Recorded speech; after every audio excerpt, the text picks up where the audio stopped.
पुंडलीकवरदा हरी विठ्ठल श्री ज्ञानदेव पंढरीनाथ भगवान की जय। माऊली ज्ञानेश्वर महाराज की जय।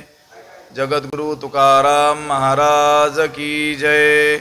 सद्गुरु बंशी महाराज की। गांडीवं स्रंसते हस्तात् त्वक्चैव परिदह्यते न च शक्नोम्यवस्थातुं भ्रमति वच मे मनः।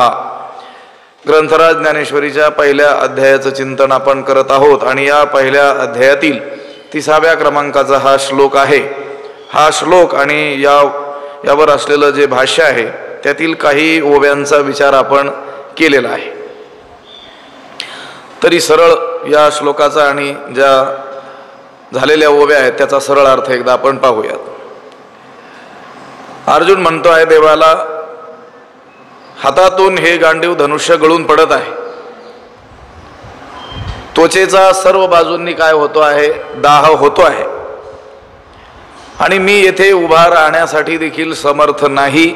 माझे मन फिरल्यासारखे होत आहे। सर्वांगा कांटाळा आला, अतिसंतापूपणाला तेथ बेंबळ हातो गेला गांडीवाचा। त्यावेळी अर्जुनाच्या सर्वांगावर काटा उभा राहिला, शरीर तापून गेलं आणि गांडीव धनुष्य धारण करणारा हात लुळा होऊन गेला। ते न धरतची निष्ठले परी नेणेची हातोनी पडिले, ऐसे हृदय असे व्यापिले मोहे येणे। आणि हात लुळा होऊन गेलेला असल्यामुळं ते गांडीव धनुष्य न धरवल्यामुळं निसटलं आणि ते हातातून केव्हा सुटलं हेही त्याला कळलं नाही। याप्रमाणे त्या अर्जुनाचं हृदय मोहानं व्यापल्या गेलेलं आहे। कसं आहे ते हृदय, जे वज्रापासून कठीण दुर्धर अति दारुण तया होणं असाधारण हे स्नेह नवल। ते अर्जुनाचं हृदय वज्रापेक्षा देखील कठीण आहे। प्रत्येक युद्ध प्रसंगी त्याची प्रचिती आलेली आहे। वज्रापेक्षा देखील कठोर असलेलं त्याचं हृदय आहे। दुर्धर आहे, कोणी कितीही आळविलं तरी वश न होणार आहे। अति दारुण, शत्रूंचा नाश करण्याविषयी अतिशय क्रूर आहे। असं त्याचं हृदय असलं तरी देखील हे जे प्रेम आहे किंवा हा जो स्नेह आहे, हा जो मोह त्याला निर्माण झालेला आहे, तो मात्र त्यापेक्षा देखील काय आहे, विशेष आहे। परंतु आश्चर्य असं की त्या कठोर दुर्धर अतिदारुण असलेल्या त्याच्या हृदयापेक्षा देखील हे स्नेह नवल, हे प्रेम काय आहे, विशेषच आहे, असाधारण आहे। जेणे संग्रामी हरू जिंतीला निवात कवचांचा ठावो फेडिला, तो अर्जुन मोहे कवळेला क्षणा माझी। ज्यानं संग्रामामध्ये युद्धामध्ये हरू जिंतीला प्रत्यक्ष भगवान शंकराला जिंकलं, म्हणजे त्याला देखील काय केलं, आव्हान केलं, त्याच्याशी युद्ध केलं। निवात कवचांचा ठावो फेडिला, निवात कवच राक्षसांचा ठाव ठिकाणाच नाहीसा केला। तो अर्जुन मोहान क्षणा माझी कवळीला, मोहे क्षणा माझी कवळे, या मोहानं एका क्षणात काय झाला, ग्रासल्या गेला। इथपर्यंतचा भाग आपला झालेला होता। जैसा भ्रमर भीदी कोडे भलतैसे काष्ठ कोरडे, परी कळिके माझी सापडे कोवळीये।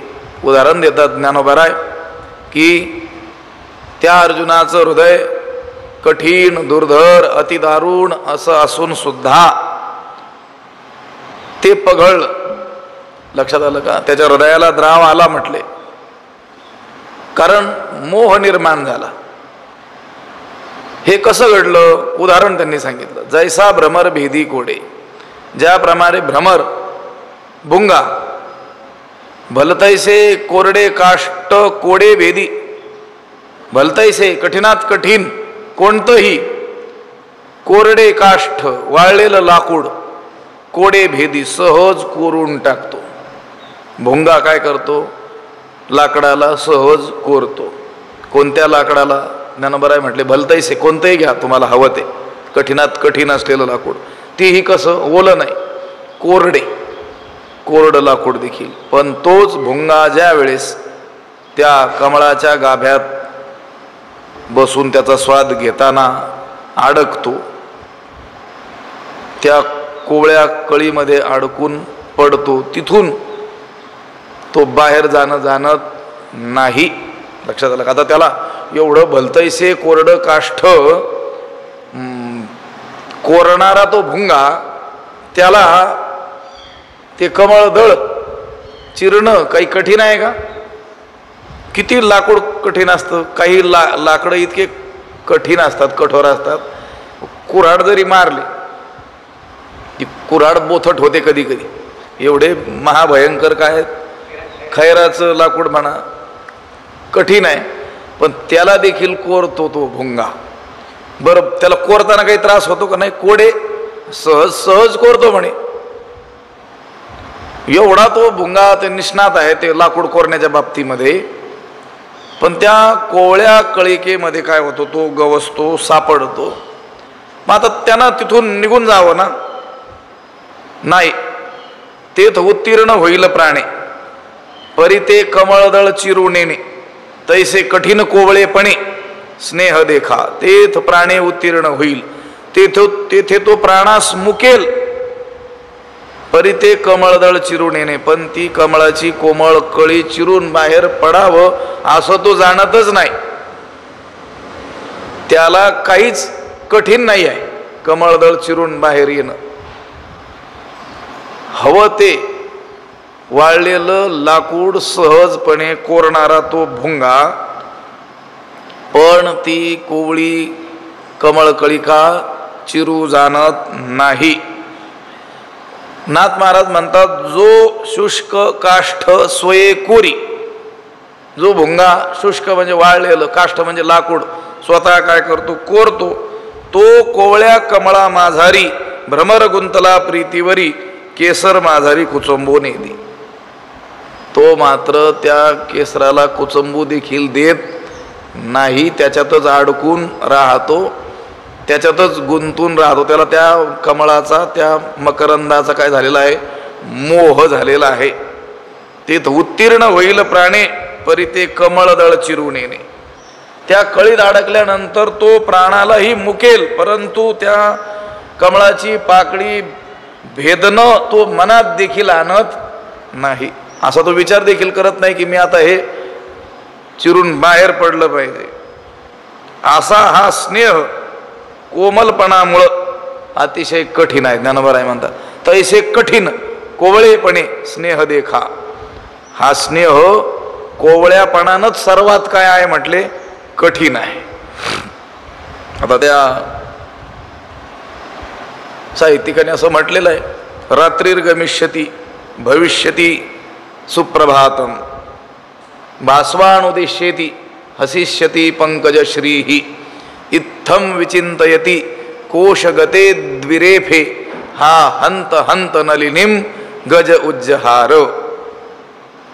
त्या जंगलामध्ये तलावामध्ये असलेले जे कमळ, सूर्यविकासिनी कमळ, सूर्य उदय झाला की ते विकसित होतात आणि सूर्यास्त झाला की त्या पाकळ्या मिटल्या जातात. अशा त्या सूर्यविकासिनी कमळावर एक भ्रमर येऊन बसतो आणि ते मकरंद सेवन करण्यामध्ये इतका मग्न होऊन जातो की कधी दिवस मावळला आणि त्या पाकळ्या कधी मिटल्या हेही त्याच्या लक्षात येत नाही. पाकळ्या मिटल्यानंतर जरी त्याला आता लक्षात आलं तरी देखील हे कमळदळ चिरून आपण बाहेर जावं हे मनात देखील तो आणत नाही. विचार करतो. तो काय विचार करतो, रात्रीर्गमिष्यती, ही रात्र निघून जाईल म्हटले, ही रात्र निघून जाईल. भविष्यती सुप्रभातम, सकाळ होईलच ना म्हटले. लक्षात आलं का?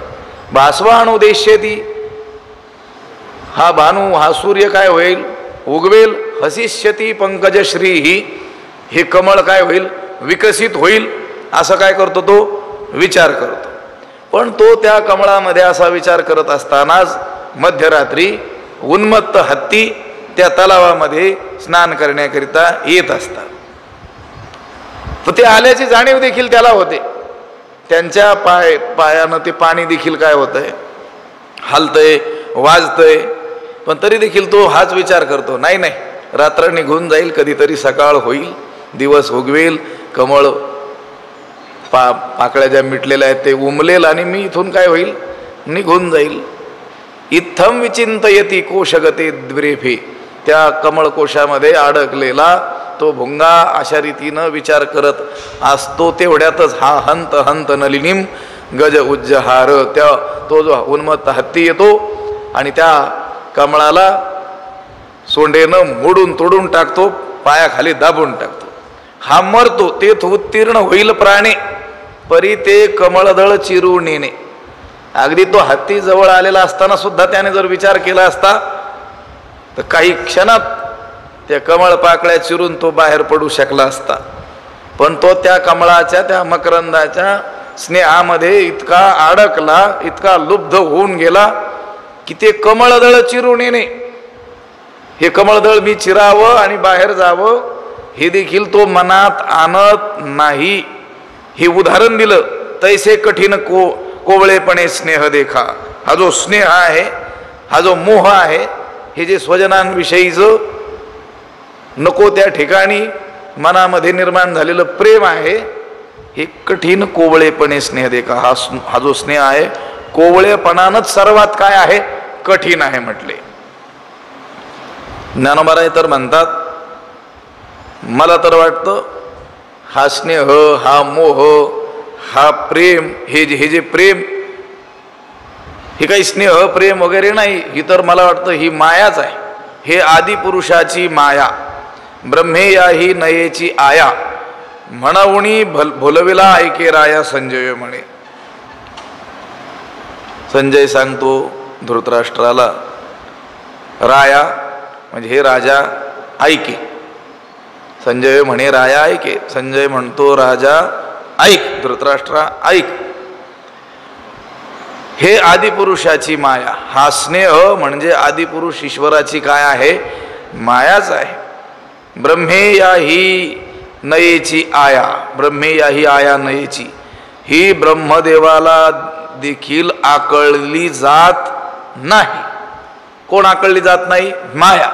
आदिपुरुषाची माया ही त्या ब्रह्मदेवाला देखील आकळली जात नाही. आया नये, आया नयेची म्हणजे आटोक्यात येतच नाही. ब्रह्मदेवालाही ज्या मायेचं आकलन करता येत नाही, तेथे त्या मायेनं अर्जुनाला भुरळ पाडावी यात काहीच नवल नाही आहे. म्हणून तो संजय त्या राजाला, धृतराष्ट्राला सांगतो, हा स्नेह म्हणजे आदिपुरुष ईश्वराची माया आहे, की जी माया ब्रह्मे या ही आया नयेची, ब्रह्मदेवालाही आकळली जात नाही. म्हणवणी भुलविला, म्हणूनच त्या स्नेहरूपी मायेनं, त्या मोहरूपी मायेनं, त्या प्रेमरूपी मायेनं अर्जुनाला काय केलं, भुलविलं, अर्जुनाला मोहित केलेलं आहे. अवधारी मग तो अर्जुनू, देखोनी सकळ स्वजनू, विसरला अभिमानू संग्रामीचा. अवधारी, इकडे लक्ष द्या म्हटले. राजा धृतराष्ट्रा ऐका. मग तो अर्जुनू, नंतर तो अर्जुन, सकळ स्वजनू देखोनी, सर्व स्वजनांना पाहून संग्रामीचा अभिमानू विसरला. युद्धविषयक अभिमान विसरून गेला. आपण क्षत्रिय आहोत आणि या ठिकाणी आपण शत्रूंचा नाश करण्याकरिता आलेलो आहोत. हा युद्धविषयक जो अभिमान आहे, तो अभिमानच तो विसरून गेला. आता अर्जुन कोण आहे, क्षत्रिय आहे. आलाय कशासाठी, युद्ध करण्यासाठी. युद्ध कोणाशी करायचंय, शत्रूंशी. युद्धात काय करायचंय, शत्रूंचा पराजय करायचा आहे. ते युद्धरूपी कर्म करत असताना त्याला स्वतःमध्ये क्षत्रिय जातीचा काय असावा लागणार आहे, अभिमान असावा लागणार आहे, की मी क्षत्रिय आहे. युद्ध कर्म करणं माझं काय आहे, कर्तव्य आहे. हा अभिमान असल्याशिवाय कर्म केलंच जाऊ शकत नाही. हे आपले वर्णविहित जे कर्म असतात ना, ते कर्म सुयोग्य होण्याकरिता ज्या अनेक गोष्टी सांगितलेल्या आहेत, त्यामध्ये आपापल्या वर्णाश्रमाचा आपल्याला अभिमान देखील असावा लागतो. तरच ते कर्म काय होत असतं, सुयोग्यतेने होत असतं, उचित होत असतं, पार पडत असतं. आपण आता वारीला जातो. वारीला जात असताना मी वारकरी आहे, मी विठ्ठलाचा दास आहे, हा काय असावा लागणार आहे, अभिमान असावा लागणार आहे.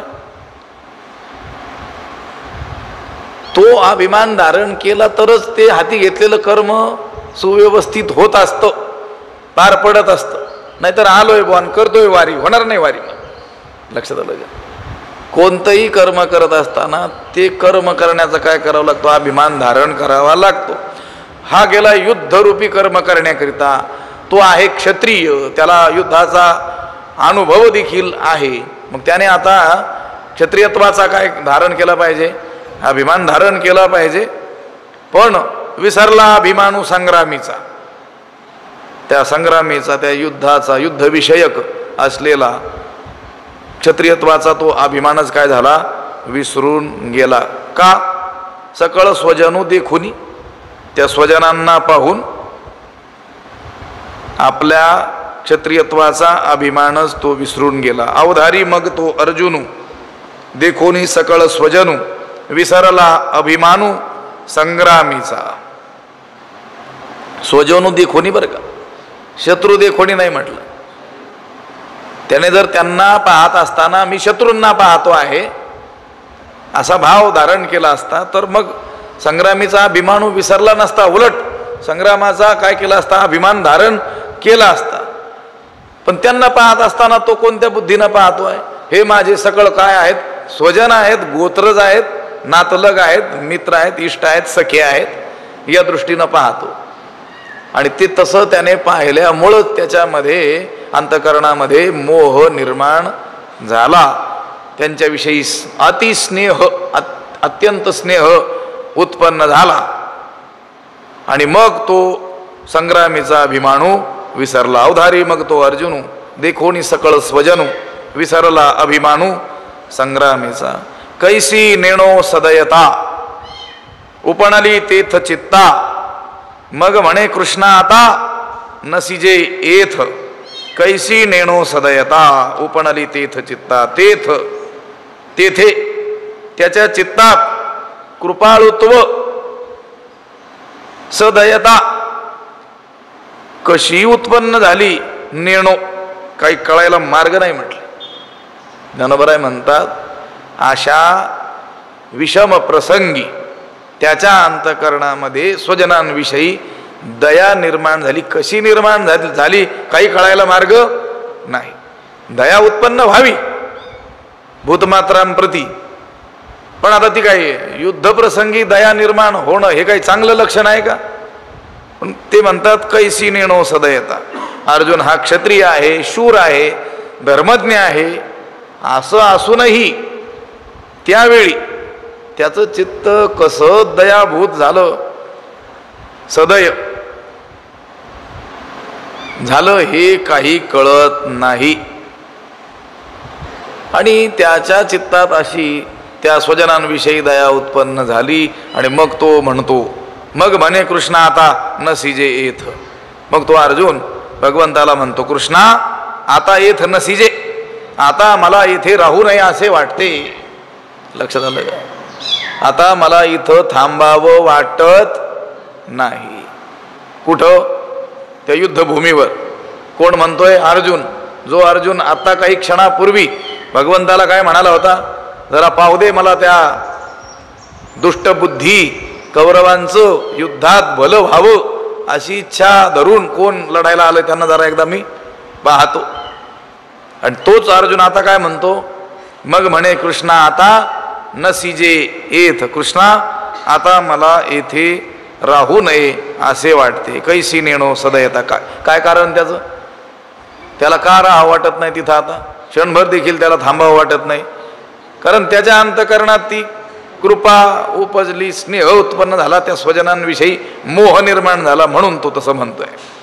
कैसी नेणो सदयता, उपनली तेथ चित्ता, मग म्हणे कृष्णा आता नसिजे एथ.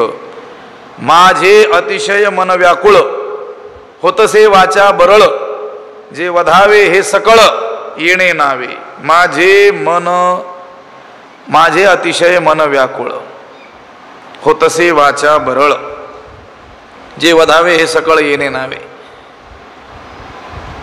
हे सकळ वधावे येणे नावे, या सर्वांचा वध करायचा आहे. या नुसत्या बोलण्यानंच माझे मन अतिशय व्याकुळ, वाचा बरळ होत असे.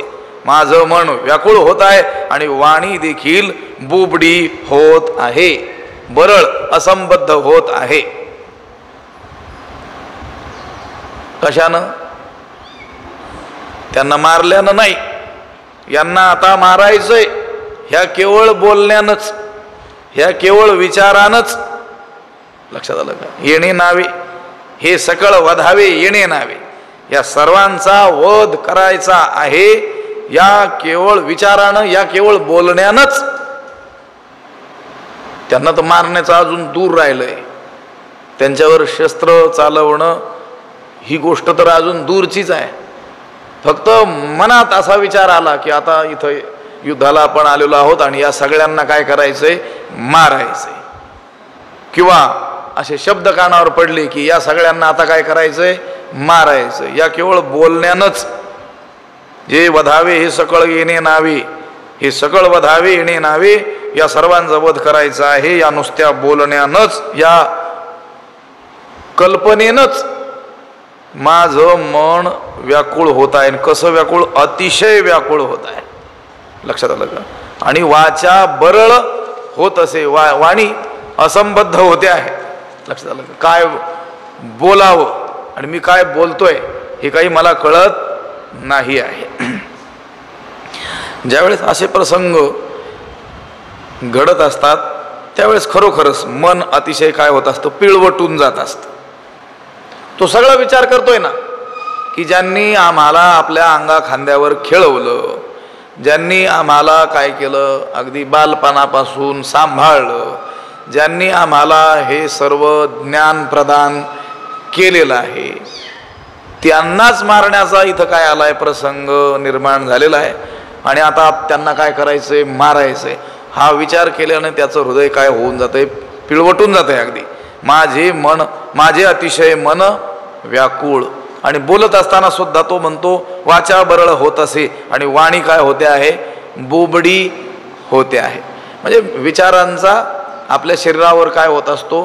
परिणाम होत असतो. तो हा विचार करतोय की ज्यांनी आमचं रक्षण केलं, सांभाळ केला, ज्यांनी आम्हाला ज्ञान दिलं, त्यांनाच मारण्याचा हा प्रसंग येऊन ठेपलेला आहे. म्हणून तो म्हणतो माझे अतिशय मन व्याकुळ होत सेवाच्या बरळ, जे वधावे हे सकळ येणे नावे.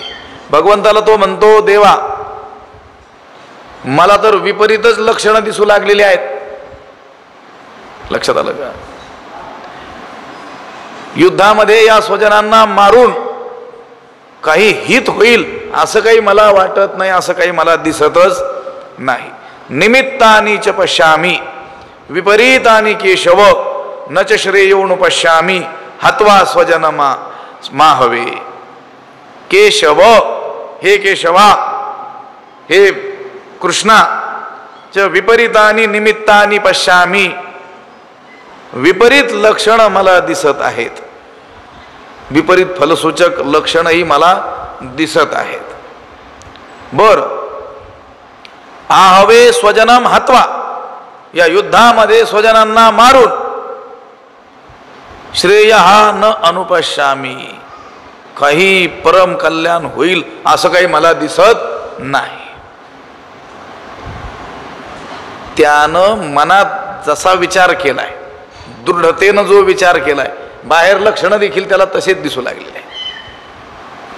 आपण नाही का एखाद्या कामाला निघालो आणि त्या कामाविषयी जर संदेह असेल मनामध्ये, हे काम होतंय की नाही असं केवळ मनामध्ये वाटलं तरी देखील विपरीत लक्षणं दिसू लागतात. नाही, मांजरच आडवं गेलं, मी म्हटलोच होतो हे काम होणारच नाही म्हणून. लक्षात आलं? आणखी जे विपरीत लक्षणं सांगितलेले आहेत, विपरीत फलसूचक जी काही लक्षणं सांगितली आहेत तीही माणसाला काय होऊ लागतात? दिसू लागतात. ते दुसरीकडेच असतं मांजर, तरी तो म्हणतो नाही नाही मांजर दिसलं मला, आता काही काम होत नाही. नाहीतरी मला घरून निघताना असं वाटलंच होतं. आता त्या अर्जुनानं मनामध्ये काय निर्णय करून ठेवलेला आहे की युद्ध करणं हे काही योग्य नाही, असा विचार त्याने करून ठेवलेला आहे. म्हणून तो म्हणतो ना, मग म्हणे कृष्णा आता नसीजे इथं अजिबात थांबू नये असं मला वाटतंय. आणि मग त्याला लक्षणं देखील तशीच दिसू लागली. निमित्तानि च पश्यामि विपरीतानि केशव, हे केशवा, या युद्धाच्या परिणामाची विपरीत लक्षणं सुद्धा मला दिसत आहेत. तो विचार करतोय ना. काय विचार करतो? आता मी यांना मारीन, यांना मारल्यानंतर यांच्या स्त्रिया काय होऊन जातील? विधवा होऊन जातील. लक्षात आलं का? बालक अनाथ होऊन जातील. असा पुढचा काय करतो? तो विचार करतो. आणि मग एकंदर जे चित्र त्याला दिसतंय ते काय योग्य दिसतंय का? नाही. युद्ध न करणंच चांगलं असं त्याने मनी मानसी काय केलेलं आहे, निश्चय केलं, ठरवूनच टाकलेला आहे. म्हणून तो देवाला म्हणतो. त्याला वाटतंय देवाला असं सांगितलं तर मग देव म्हणेल अर्जुना बरोबर आहे तुझं, मला सुद्धा तसंच वाटतंय, चल आता घरी जाऊ दोघं. पण असा काहीतरी विचार त्याने केलेला आहे. त्याला हेही कळत नाही की हे युद्ध करण्यासाठी भगवंताची सुद्धा काय अनुमती आहे. जर युद्ध करणं ही गोष्ट अकल्याणकारक असती तर भगवंताने हे होऊच दिलं नसतं. पण तेवढा विचार तो करत नाही आहे. तो स्वतःलाच आता काय करतोय की मीच कोणीतरी एक विवेकी पुरुष आहे, या बाकीच्यांना हे युद्ध केल्यानं काय हानी होईल हे काही कळत नाही, हे अज्ञानी आहेत, मूढ आहेत, पण मी तर शहाणा माणूस आहे ना, मग मी तरी काय करावा, चांगला विचार करावा असं त्याने त्याच्या मनाशीच ठरवून टाकलेलं आहे. मग देवाला म्हणतो, देवा हे केशवा, मला विपरीत फलसूचक लक्षणंही दिसत आहेत. युद्धामध्ये स्वजनांना मारून काही कल्याण होईल असं काही मला दिसत नाही. या कौरवा जरी वधावे तरी युधिष्ठिराधिका का न वधावे, हे येर येर आघवे गोत्र जामूचे. देवालाच प्रश्न करतोय तो म्हणतो या कौरवा जरी वधावे, या कौरवांना मारणं जर योग्य असेल तर युधिष्ठिराधिका का न वधावे, तर मग युधिष्ठिराधिक माझे जे बंधू आहेत त्यांना का मारू नये. लक्षात आलं का? यांना मारणं जर योग्य असेल तर हेही कोण आहेत? आमचे बांधवच आहेत. तर मग यांना मारणं जसं योग्य आहे तसं युधिष्ठिराधिकांना सुद्धा मारणं काय मानलं पाहिजे? योग्यच मानलं पाहिजे. या कौरवांना जसं मारलं पाहिजे तसंच युधिष्ठिराधिकांना का मारू नये मग? लक्षात आलं? तेही कोण आहेत? आमचेच आहेत. हे येर येर आघवे गोत्र जामूचे. कारण कौरव आणि पांडव हे दोघेही आमचे कोण आहेत? बंधूच आहेत. हे येर येर परस्परात आम्ही कोण एकाच गोत्रातील आहोत. पांडव सुद्धा खरे कोण आहेत? कौरवच आहेत. कुरुकुलोत्पन्नच तेही आहेत. फक्त त्यांच्या वडिलांमुळं त्यांना काय पंडोरपत्यम पांडवा, हा पंडूचे जे अपत्य त्यांना नाव पडलं पांडव. खरे तर तेही कोण आहेत? कुरु कुळामध्ये उत्पन्न झालेले म्हणजे तेही कोण आहेत? कौरवच आहेत. म्हणून तो देवाला समजावून सांगतोय, देवा जर कौरवांना मारायचं असेल तर मग हे युधिष्ठिराधिक, धर्मराजाधिक, हे भीम असेल, नकुल असेल, सहदेव असेल, यांना मग का मारू नये आम्ही? लक्षात आलं का? जर युद्ध करणं उचितच आहे, युद्धामध्ये यांना मारणं जर योग्यच असेल तर यांना मारणं योग्य आहे, तर मग युधिष्ठिराधिक जे माझे बंधू आहेत त्यांना का मारू नये? कारण तेही बंधू आणि हेही कोण आहेत? बंधूच आहेत. हे येर येर आघवे गोत्र जामूचे. असं आहे, मनुष्य एकदा का मोहाने ग्रासला की मग त्याच्या बोलण्यात काही तारतम्य राहत नाही. त्याने स्वतः कबूल केलंय की नाही? होत असे वाचा बरळ. तोच म्हणतो माझी वाणी काय होत आहे? बरळते आहे, असंबद्ध बोलते आहे. आणि मग पुढे जे बोलतोय ते काय योग्य बोलेल का? तो मोहानं ग्रासलेला मनुष्य, त्याच्या बोलण्यात कोणतंही तारतम्य राहत नाही. अर्जुन म्हणतोय की गोत्र गुरु या अवच्छेदकानं जर आपण पाहिलं तर कौरव आणि पांडव हे दोघे देखील काय आहेत? समानच आहेत. मग असं जर आहे तर मग पांडवांच्या वर शस्त्र उचलायला का हरकत आहे? लक्षात आलं का? त्याला समानता दिसू लागली. ही अज्ञानातली समानता आहे. ज्ञान प्राप्त झाल्यानंतर जी समानता दिसते किंवा समदर्शी जो मनुष्य होतो ती गोष्ट काय आहे? वेगळी आहे. पण मोहानं प्राप्त होणारी समता आहे ती काय आहे? वेगळी आहे. त्याला आता हेही सारखे तेही सारखे दिसू लागले. ते काही ज्ञान उत्तर काळातली समानता नाही आहे. या मोहानं ग्रासल्या गेल्यामुळं काहीही करून काय करावं? आता युद्ध टाळावं यासाठी काहीतरी कारणं सांगितली पाहिजेत. म्हणून तो आता ही कारणं देवाला सांगतोय. त्याला मी मगाशी बोललो त्याप्रमाणे त्याला असं वाटतंय की देव हे माझं ऐकेल आणि अर्जुना तुझं बरोबर आहे, हेही तुमचेच बांधव तेही तुमचेच बांधव, मग कशाला यांना मारायचं, चला आता आपण युद्ध थांबूया, अशी त्याला आशा निर्माण झालेली आहे. या कौरवा जरी वधावे तर युधिष्ठिरादिका का न वधावे, हे एरिय राघवे गोत्र जामुचे. म्हणोनी जळो हे झुंज प्रत्यया नये मज, येणे काय काज महापापे. तो म्हणतो म्हणून हे झुंज जळो, म्हणून या युद्धाला काय लागो, आग लागो. मज हे प्रत्यया नये, मला हे कृत्य पटत नाही. लक्षात आलं का, ही गोष्ट काही मला पटत नाही. येणे महापापे काय काज, एवढं महापाप करण्याची गरज तरी काय आहे. त्याला आता ते युद्ध महापाप दिसू लागलं. लक्षात, आता क्षत्रिय करता युद्ध इतर पर्वणी सांगितलेले आहे. स्वर्गद्वार मपावृतम, स्वर्गाचं द्वार जणू काही उघडलं जात आहे. लक्षात आलं का, ते म्हटलंय हत्वा वा प्राप्सेसी स्वर्गम जित्वा वा भोक्षसे महिम. क्षत्रिय युद्धात जिंकला तर पृथ्वी तळीचं राज्य तो भोगतो, आणि युद्धात मेला तर स्वर्गाचं दार त्याला काय केलं जातं, उघडल्या जातं. म्हणजे स्वर्गात जाण्याची ही एक पर्वणीच काय झालेली असते, क्षत्रियांना प्राप्त झालेली असते. पण तो काय म्हणतो, एवढं महापाप करण्याची गरज तरी काय आहे. आता कुणी ठरवलं युद्ध करणं हे महापाप आहे, शास्त्रात आलंय का, नाही, तो ठरवतोय. कुणाला सांगतोय, देवाला. सगळे शास्त्र ज्याच्यापासून निर्माण झाले त्याला सांगतोय की हे युद्ध करणं काय आहे, महापाप आहे, आणि एवढं महापाप करण्याची गरज तरी काय आहे, मला हे काही अजिबात पटत नाही. म्हणून हे झुंज जळो, या युद्धाला काय लागो, आग लागो. म्हणून जळो हे झुंज प्रत्यया नये मज, येणे काय काज महापापे. अर्जुन म्हणतो या लढण्यामध्ये श्रेयाचा तर काही लाभ होणार नाहीच, पण यानं घडणारं पाप हे काय आहे, महत् पाप आहे. तो म्हणतो ना श्रेयोनुपश्यामी न च श्रेयोनुपश्यामी, काही श्रेय कल्याण होईल हे काही मला दिसत नाही. तो म्हणतो कल्याण होईल न होईल ही गोष्ट बाजूला राहू द्या, पण महापाप होईल, आणि एवढं महापाप करण्याची गरज तरी काय आहे. म्हणून जळो हे झुंज प्रत्यया नये मज, येणे काय काज महापापे. आता खरंच महापाप होईल का हो युद्ध केलं ना, देवानं आज्ञा केलेली आहे युद्ध करण्याची, आणि ती आवश्यकता आहे. बरं, धर्मयुद्ध आहे, त्यांचं राज्य अधर्मानं अन्यायानं अनितीनं काय केलेलं आहे, ताब्यात घेतलेलं आहे त्यांनी. मग आपलंच राज्य प्राप्त करण्याकरिता युद्धाचा प्रसंग काय झालेला आहे, प्राप्त झालेला आहे. पण याला हे सगळं विपरीत दिसू लागलं, याचं कारण आहे मोह. मोह शब्दाचा अर्थ आहे शोभन अशोभन, सत्य असत्य, नित्य अनित्य, आत्मा अनात्मसु विपर्यय हा मोह. जी गोष्ट चांगली आहे ती विपरीत दिसते, किंवा विपरीत आहे ती चांगली दिसते. जी सत्य आहे ती असत्य वाटू लागते, किंवा असत्य असलेली सत्य वाटते. नित्य असलेली वस्तू अनित्य वाटते, किंवा अनित्य असलेली वस्तू नित्य वाटते.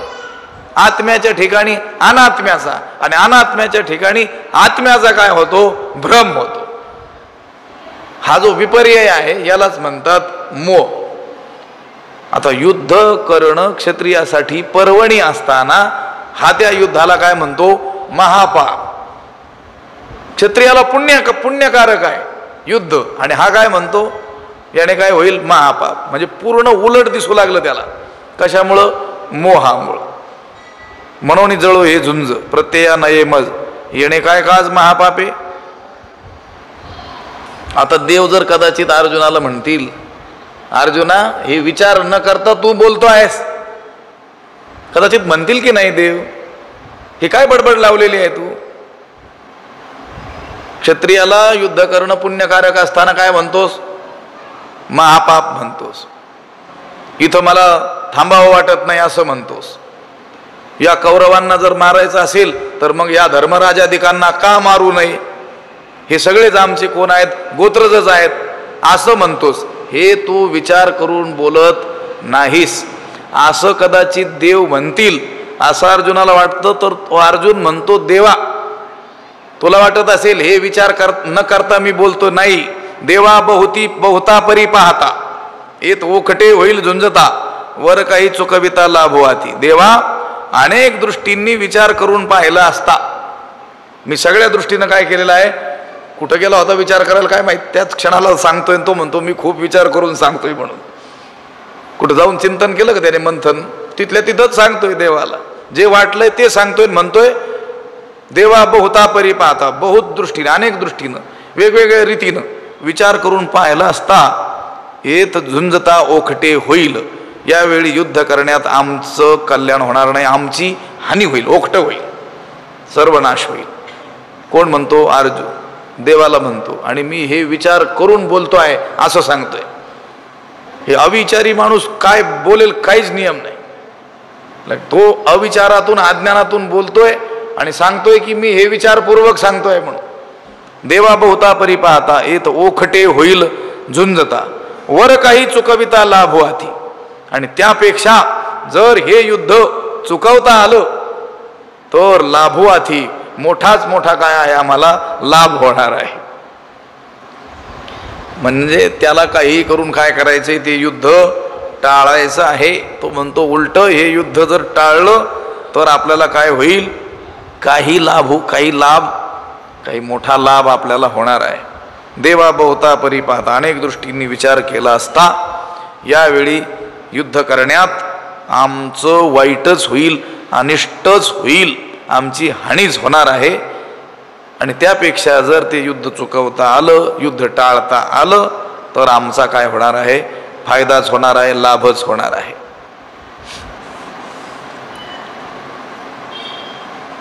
आता भगवंत काय म्हणतील कदाचित की अरे बाबा युद्ध जर केलं तर तुला काय मिळेल, विजय मिळेल. तू युद्ध टाळू पाहतोस, युद्ध टाळल्याने काही विजय प्राप्त होईल का? नाही. आता युद्धाला आलो आहोत, युद्ध करावं, जिंकावं त्यांना. युद्धानं काय प्राप्त होईल, विजय प्राप्त होईल, राज्य परत तुला प्राप्त होईल, ते राज्य सुख वैभव प्राप्त होईल. हा काय म्हणतो, नको. न कांक्षे विजयम कृष्ण न च राज्यम सुखानि च किन्नो राज्ये न गोविंद किम भोगैर जीविते नवा.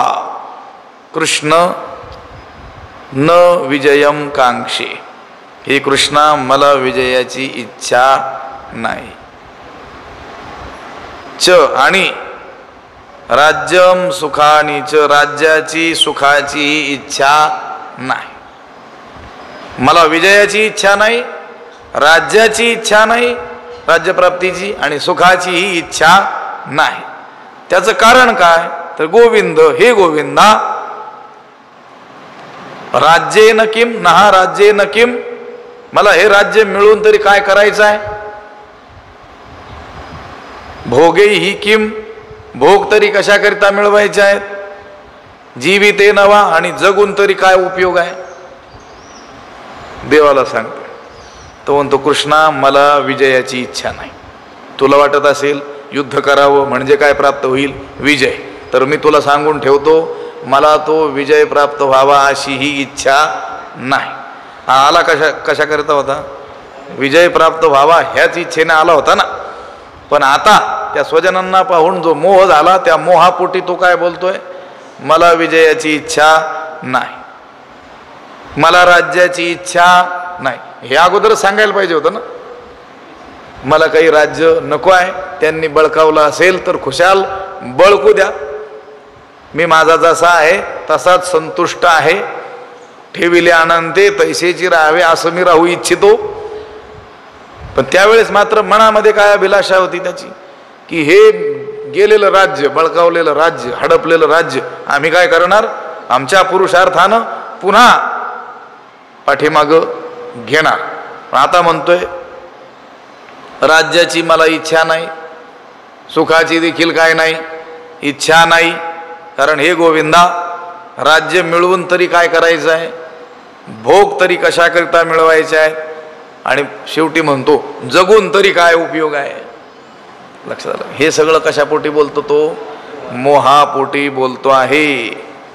तया विजय वृत्ती काही मज सर्वथा काज नाही, एथ राज्य तरी काही हे पाहुनिया.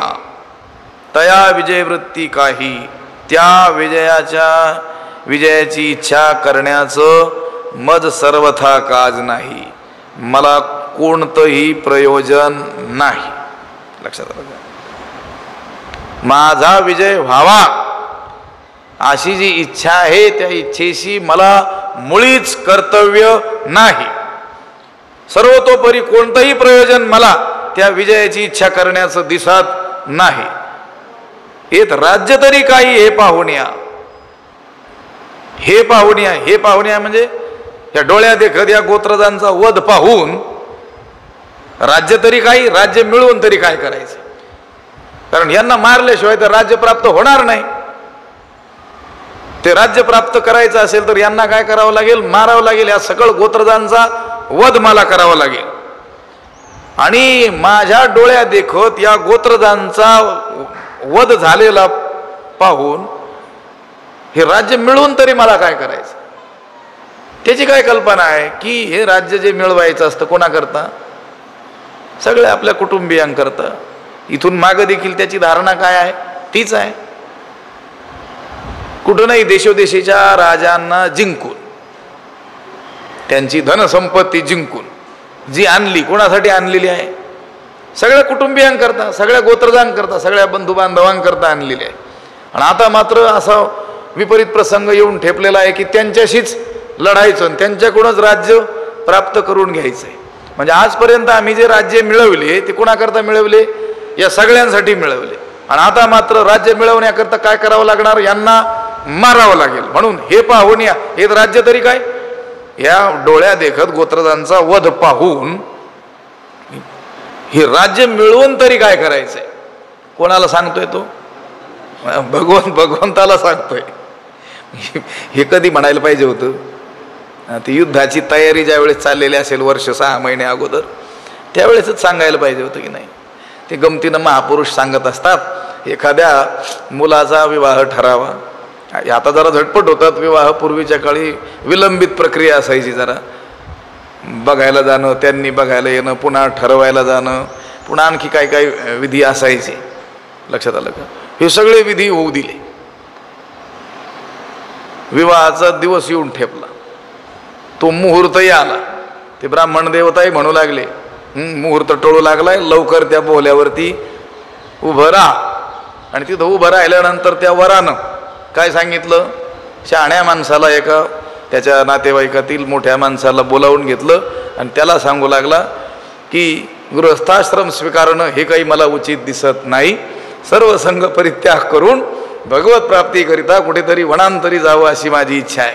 तो शहाणा माणूस काय म्हणेल, मग हे 6 महिन्यापासून जे चाललं होतं त्यावेळेस तुला सांगायला काय रोग आला होता का, म्हणेल की नाही. तसं या अर्जुनानं अगोदर सांगायला पाहिजे होतं ना. राज्य मिळवायचं म्हणजे यांना मारावं लागणार आहे, हे त्याला कळत नव्हतं का. युद्धभूमीवर जे आलेले होते ते काही समेट करायला आलेले होते का, की आता वाटाघाटी करूया, काही तुम्हाला ठेवू, काही आम्हाला घेऊ, असं करायला आले होते का. नाही, तिथं मारण्याचाच काय होता प्रसंग होता, हे सगळ्यांना ज्ञात होतं. अर्जुनालाही ज्ञात होता. आणि आत्ता काही क्षणापूर्वी तोच म्हणाला होता, दोही दळाच्या मध्ये नेऊन माझा रथ काय कर, उभा कर, मी जरा पाहतो मला कोणाकोणाशी युद्ध करायचंय. म्हणजे त्यालाही ठाऊक होतं काही क्षणानंतर लगेच युद्ध काय होणार आहे, आरंभणार आहे. तिथं तो म्हणतो, तया विजयवृत्ती काही, मज सर्वथा काज नाही, इथं राज्य तरी काही हे पाहून या. त्या विजयाची इच्छा करण्याचं सर्वतोपरी मला काही प्रयोजन दिसत नाही.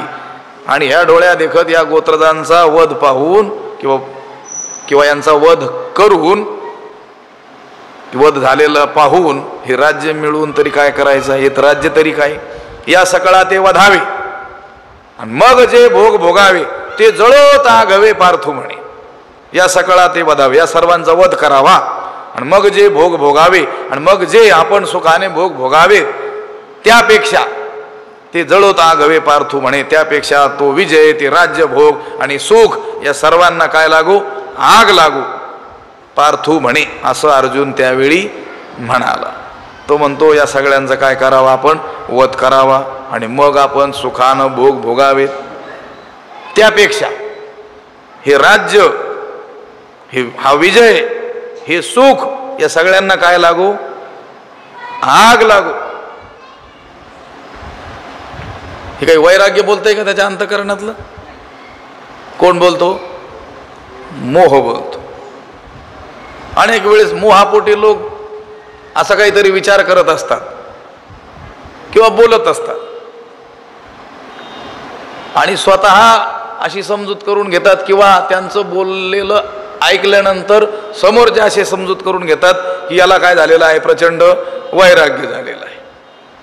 आता हा अर्जुन जे म्हणतोय हे विजय, राज्य, भोग, सुख या सगळ्यांना आग लागो, हे काय विरक्त वृत्ती, वैराग्य वृत्ती बोलते का?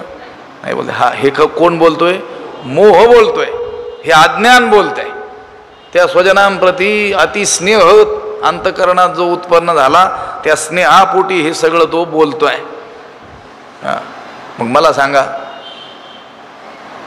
चित्त स्थिर, बुद्धी स्थिर असल्यानंतर जे बोलल्या जातं ते ग्राह्य धरावं की बुद्धी चंचल झालेली असताना, मन अतिशय चंचल झालेलं, अस्थिर झालेलं असताना जे बोलल्या जातं ते ग्राह्य धरलं पाहिजे? स्थिर बुद्धीमध्ये लक्षात आलं का? त्या आपण पाठीमागं पाहिलं होतं की नाही, मनोरुग्ण जे असतात काहीतरी कुठे ते काहीतरी बोलत असतात, वेडपटपणानं काहीतरी बोलत असतात, त्यांचं ते बोललेलं ग्राह्य धरलं जातं का? शहाण्या माणसाची साक्ष काय केल्या जाते? ग्राह्य धरल्या जाते. जो अस्थिर चित्ताचा मनुष्य आहे, आता एक बोलतो, थोड्या वेळात दुसरं बोलतो काहीतरी, त्याचं बोलणं ग्राह्य धरल्या जात नाही. कोणी त्याच्यावर विश्वास ठेवत नाही, कारण त्याचं ते बोलणं ते अस्थिरतेतून आलेलं असतं. तसं अर्जुनाचं हे जे बोलणं आहे सगळं भगवंत ऐकून घेतोय. तो काय आहे? निष्णात वैद्य आहे. अगोदर रोग नेमका काय आहे, किती आहे, हे त्याला काय करायचंय? जाणून घ्यायचंय. हा रोग किती खोलपर्यंत गेलेला आहे हे एकदा भगवंताने जाणलं की मग त्याच्यावरचा उपचार पुढे तो सांगणार आहे. वैद्य एक पंढरीराव, हा पंढरीनाथ काय आहे? कुशल असा काय आहे? वैद्य आहे. पण पूर्वीच्या काळी जे वैद्य जे आहेत ना, रोगी त्यांच्याकडे गेला आणि लगेच औषध दिलं असं नाही. अगोदर त्या रोगाची काय करायची? परीक्षा करायची. आयुर्वेदामध्ये ही विलंबित चालते ही जी प्रक्रिया, उपचार पद्धती, ती त्याच्यामुळेच. रोग नेमका काय आहे हे रोगाचं शोधन म्हणजे संशोधन, किती कोणता रोग आहे हे पाहण्यातच बराच काळ जातो. त्या रोगाच्या अगदी मुळाशी ते जातात, रोगाच्या मूळ कारणाशी जातात आणि मग त्याच्यावर इलाज किंवा उपचार काय होतो? सुरू होत असतो. भगवंत काय करतो? हे सगळं ऐकून घेतोय, मध्ये काही बोलणार नाही. ते पहिल्या अध्यायात त्याला काही थांबवणार नाही, तू हे काहीतरी विपरीतच बोलतोय असंही म्हणणार नाही. त्याचं सगळं म्हणणं ऐकून घेईल. देवाला माहित आहे याला मोह झालेला आहे, पण या मोहामुळं याने काय काय विपरीत विचार करून ठेवलेला आहे हे सगळं अगोदर काय करणार आहे? भगवंत ऐकून घेणार आहे. तो म्हणतो या सकळा ते वधावे, मग जे भोग भोगावे ते जळत आघावे. पार्थू म्हणे या सर्वांचा वध करावा, मग आपण सुखानं भोग भोगावेत. त्यापेक्षा हा विजय, हे राज्य भोग आणि हे सुख या सर्वांना आग लागू. पार्थू म्हणे असं अर्जुन त्यावेळी म्हणाला. कारण त्याने जो विचार केलेला आहे त्याच्या पातळीवर त्याला तो बरोबर वाटतोय. कारण त्याचं असं म्हणणं आहे की ज्यांच्याकरता आम्ही राज्य भोग आणि सुख यांची अपेक्षा करायची तेच हे आमचे लोक प्राण आणि धन यांची आशा टाकून युद्धाकरता काय आहेत? उभे आहेत. आम्ही युद्ध करून राज्य भोग सुख मिळवायचे किंवा राज्य भोग सुख मिळवण्याची आम्ही अपेक्षा ठेवायची ज्यांच्यासाठी, तेच हे लोक आमच्या समोर उभे आहेत प्राणाची आणि धनाची आशा टाकून. कारण युद्धाला गेलेला मनुष्य मी निश्चित विजयी होऊनच येईल असं काही विश्वास आहे का? मी दुसऱ्याला मारीनच, मी जिंकेलच, मी जिवंतच येईल असं नाही. बरं, एवढ्या एवढ्या धनाचा नाश होईल युद्ध करत असताना, एवढाच खर्च येईल असं काही आहे का? युद्ध आहे ते लांबलं तर सर्वनाश होण्याचीच काय वेळ. म्हणून अर्जुन म्हणतो ज्यांच्याकरिता आम्ही राज्य भोग आणि सुखाची अपेक्षा करावी तेच हे आमचे लोक प्राण आणि धनाची आशा टाकून युद्धाकरिता काय आहेत? उभे आहेत. हा पुढचा श्लोक आहे. येषामर्थे कांक्षितन्नो राज्यम भोगा सुखानीच त इमेव स्थिता युद्धे प्राणांस त्यक्त्वा धनानीच. त्याचा विचार उद्याच्या पाठात करू. पुंडलीक वरदा हरिविठ्ठल श्री ज्ञानदेव पंढरीनाथ भगवान की जय. माऊली ज्ञानेश्वर महाराज की जय. विठ्ठल विठ्ठल विठ्ठल विठ्ठल. पुंडलीक वरदा हरिविठ्ठल श्री ज्ञानदेव पंढरीनाथ भगवान की जय. माऊली ज्ञानेश्वर महाराज की जय. आता विश्वात्मके देवी येणे वाग्यज्ञे तोषावे तोषोनी मज द्यावे पसाय दान हे. जे खळाची व्यंकटी सांडू तया सत्कर्मी रती वाढो. भूता परस्परे पडो मैत्र जीवांचे दुरितांचे तिमिर जावो. विश्वस्वधर्म सूर्ये पाहो जो जेवांचिल तो तेला हो. प्राणी जात वर्षत सकळ मंगळी ईश्वर निष्ठांची मांदियाळी. अनवरत भूमंडळी भेटो तया भूता. चला कल्पतरूंचे आरव चेतना बोलते जे अर्णव पियुषांचे. चंद्रमे जे आलांछन मार्तंड जे तापहीन.